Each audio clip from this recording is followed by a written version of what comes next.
Hello दोस्तों, स्वागत है आपका साहित्य मार्ग यूट्यूब चैनल में। आज की कहानी है भगवान राम की जन्म की कथा। एक समय की बात है, अयोध्या के महाराज दशरथ ने पुत्र प्राप्ति के लिए यज्ञ रखा। इस यज्ञ के लिए राजा दशरथ ने अपनी चतुरंगिनी सेना को काले कान वाले घोड़े को छोड़ने का आदेश भेजा। उनकी इच्छा थी कि इस महान यज्ञ में हर कोई शामिल हो, इसलिए राजा ने सभी ऋषि मुनियों व विद्वानों पंडितों को आमंत्रण भेजा। निर्धारित दिन पर महाराज दशरथ ने अपने दोस्त गुरु वशिष्ठ, ऋंग ऋषि व अन्य विद्वानों के साथ यज्ञ मंडप में पहुँचे। इसके बाद विधिवत रूप से यज्ञ की शुरुआत हुई। मंत्र उच्चारण और पाठ जैसे सभी विधि विधान के साथ कुछ घंटों में यज्ञ पूरा हुआ। राजा दशरथ ने फिर सभी ब्राह्मणों, विद्वानों व अतिथियों को उपहार में धन और गाय आदि देकर आदरपूर्वक विदा किया। उस यज्ञ में प्रसाद के रूप में खीर बनी थी।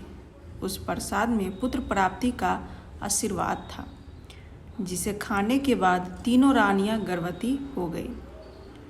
कुछ समय बाद चैत्र माह में शुक्ल पक्ष की 9वीं तिथि के दिन राजा दशरथ की पहली पत्नी यानी रानी कौशल्या ने एक बच्चे को जन्म दिया। उस बच्चे के चेहरे में इतनी रौनक थी कि हर कोई देखकर समझ जाता था कि वह आम बच्चा नहीं है।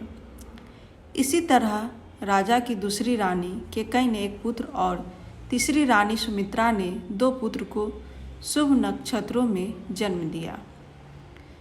राजा दशरथ का महल और नगर 4 पुत्रों के जन्म से खिलखिला उठा। चारों तरफ आनंद और जश्न का माहौल था। पूरी प्रजा खुशी से गा व झूम रही थी। इस खुशी को देखकर देवता भी फूलों की वर्षा करने लगे। इस जश्न में शामिल होने के लिए कई ब्राह्मण भी पहुँचे और राजा दशरथ के बेटों को आशीर्वाद दिया। खुशी से झूम रहे राजा दशरथ ने ब्राह्मणों को खूब दान दिया। फिर अपनी खुशी जाहिर करने के लिए उन्होंने प्रजा व दरबारियों को भी धन दिया, रत्न और आभूषण बंटवाए। समय आने पर सबकी मौजूदगी में चारों बालकों का नामकरण भी किया गया। महर्षि वशिष्ठ ने उनका नाम रामचंद्र, भरत, लक्ष्मण और शत्रुघ्न रखा। वक्त बीतता गया और धीरे धीरे ये चारों बालक बड़े हुए। इन चारों में राम अपने तेजस्वी गुणों के कारण प्रजा को अधिक प्रिय लगने लगे। अपनी प्रतिभा के चलते हुए कम उम्र में ही सभी विषयों में महारत हासिल कर चुके थे। राम में सभी गुण थे, चाहे शस्त्र चलाने की बात हो या हाथी व घोड़े की सवारी, हर चीज में वह अव्वल थे। साथ ही वे माता पिता व गुरुओं को भी खूब सम्मान करते थे। उनके गुणों के कारण बाकी ने 3 भाई भरत, लक्ष्मण और शत्रुघ्न भी उनसे काफ़ी कुछ सीखते थे। जब भी महाराज अपने चारों पुत्रों को एक साथ देखते, उनका मन आनंद से भर उठता था। राम में मौजूद गुणों के कारण उन्हें श्री राम और भगवान राम तक कहा जाने लगा। आगे चलकर राम के जीवन पर 2 पवित्र ग्रंथ लिखे गए, रामचरितमानस और रामायण।